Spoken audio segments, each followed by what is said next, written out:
Lévitique, chapitre 7. Voici la loi du sacrifice de culpabilité. C'est une chose très sainte. C'est dans le lieu où l'on égorge l'holocauste que sera égorgée la victime pour le sacrifice de culpabilité.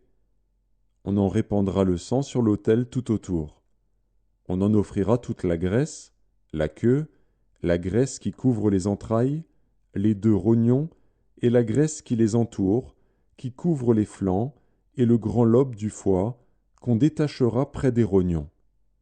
Le sacrificateur brûlera cela sur l'autel en sacrifice consumé devant l'Éternel. C'est un sacrifice de culpabilité. Tout mâle parmi les sacrificateurs en mangera. Il le mangera dans un lieu saint. C'est une chose très sainte. Il en est du sacrifice de culpabilité comme du sacrifice d'expiation. La loi est la même pour ces deux sacrifices. La victime sera pour le sacrificateur qui fera l'expiation. Le sacrificateur qui offrira l'holocauste de quelqu'un aura pour lui la peau de l'holocauste qu'il a offert. Toute offrande cuite au four, préparée sur le grill ou à la poêle, sera pour le sacrificateur qui l'a offerte. Toute offrande pétrie à l'huile et sèche sera pour tous les fils d'Aaron, pour l'un comme pour l'autre. Voici la loi du sacrifice d'action de grâce qu'on offrira à l'Éternel. Si quelqu'un l'offre par reconnaissance, il offrira, avec le sacrifice d'action de grâce, des gâteaux sans levain pétris à l'huile, des galettes sans levain arrosées d'huile, et des gâteaux de fleurs de farine frites et pétris à l'huile. À ces gâteaux, il ajoutera du pain levé pour son offrande, avec son sacrifice de reconnaissance et d'action de grâce. On présentera par élévation à l'Éternel une portion de chaque offrande.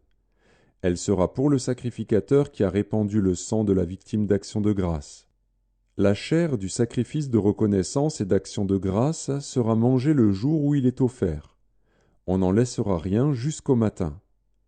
Si quelqu'un offre un sacrifice pour l'accomplissement d'un vœu ou comme offrande volontaire, la victime sera mangée le jour où il l'offrira, et ce qui en restera sera mangé le lendemain. Ce qui restera de la chair de la victime sera brûlé au feu le 3e jour. Dans le cas où l'on mangerait de la chair de son sacrifice d'action de grâce le 3e jour, le sacrifice ne sera point agréé. Il n'en sera pas tenu compte à celui qui l'a offert. Ce sera une chose infecte, et quiconque en mangera restera chargé de sa faute. La chair qui a touché quelque chose d'impur ne sera point mangée, elle sera brûlée au feu. Tout homme pur peut manger de la chair. Mais celui qui, se trouvant en état d'impureté, mangera de la chair du sacrifice d'action de grâce qui appartient à l'Éternel, celui-là sera retranché de son peuple. Et celui qui touchera quelque chose d'impur, une souillure humaine, un animal impur, ou quoi que ce soit d'impur, et qui mangera de la chair du sacrifice d'action de grâce qui appartient à l'Éternel, celui-là sera retranché de son peuple.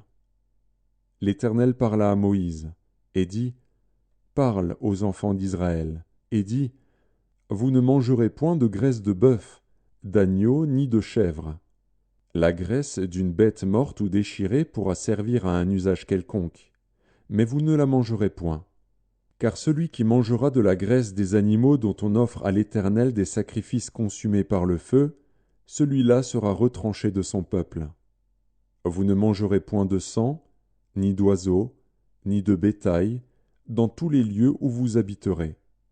Celui qui mangera du sang d'une espèce quelconque, celui-là sera retranché de son peuple. » L'Éternel parla à Moïse, et dit, « Parle aux enfants d'Israël, et dis, celui qui offrira à l'Éternel son sacrifice d'action de grâce apportera son offrande à l'Éternel, prise sur son sacrifice d'action de grâce.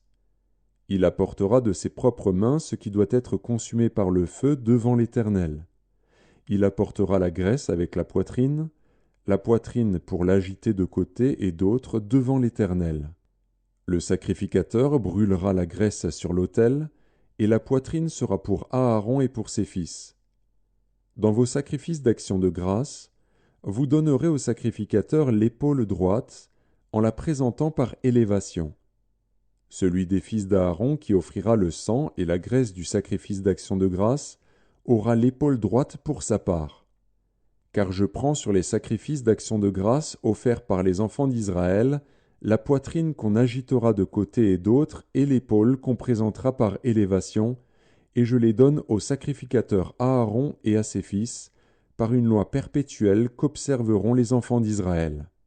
C'est là le droit que l'onction d'Aaron et de ses fils leur donnera sur les sacrifices consumés par le feu devant l'Éternel, depuis le jour où ils seront présentés pour être à mon service dans le sacerdoce.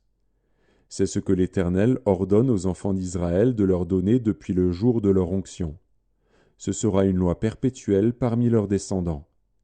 Telle est la loi de l'Holocauste, de l'offrande, du sacrifice d'expiation, du sacrifice de culpabilité, de la consécration et du sacrifice d'action de grâce. L'Éternel la prescrivit à Moïse sur la montagne de Sinaï, le jour où il ordonna aux enfants d'Israël de présenter leurs offrandes à l'Éternel dans le désert du Sinaï.